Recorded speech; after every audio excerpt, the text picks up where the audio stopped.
This young guy carrying a block of ice just turned 16 this year. His name is Ross. He dropped out of school early because of poverty, makes a living doing hard labor. Everywhere he goes, people look down on him, but no one would have guessed he'd one day become a billionaire known across America. And it all started with this newspaper On. It was a man named Andrew Carnegie. He also dropped out young to make money, started delivering telegrams at age 11, also treated with disdain by those around him. But in the end, he too became a billionaire. Seeing this, Ross made a silent promise to God he would become a billionaire too, to prove everyone who looked down on him wrong. Back home, he held up the newspaper and told his father he wanted to be rich. His father replied like this: "Remember this, you'll never have money, kid. You're only meant to be one thing, a nobody. That's what my father taught me, so that's what I'm teaching you." Listening to this nonsense, Ross said nothing. He looked over at his sick mother. He didn't want to live like his dad, a man too powerless to even afford medicine for his wife, so he decided to leave, because he knew only by making real money could he help his mother. But what he didn't know was he would never see her again.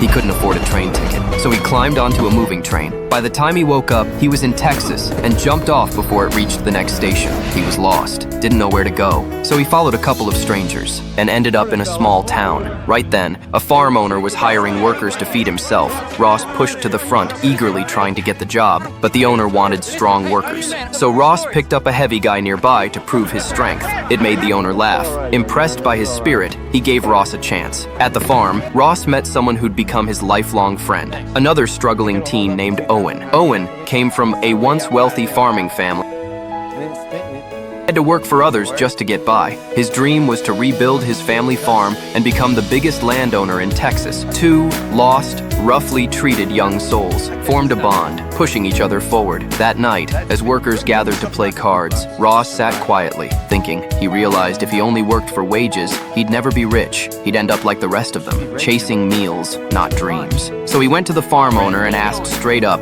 "How do I get rich like you?" The owner told him, "There are many ways to succeed, but only the leaders of the pack make it." That line sparked something in Ross. He asked the owner, "If we finish early, does it save you money?" The owner said yes. Then Ross said, "If I finish my work tomorrow, can I get a cut of what you save?" The owner smiled. "I like your thinking, but you won't finish." Next morning, while the others were still waking up, Ross had already been working since 3 a.m. He had already figured out the whole process. He then coordinated the team. One dug holes, another installed parts, just like a production line. The owner watched and smiled with approval. Their speed improved drastically. The work was done ahead of schedule. Ross earned extra pay, his first real money, $40. With it, the first thing he did was send $20 home to buy medicine for his sick mother. And right then, he crossed paths with the most important opportunity of his life.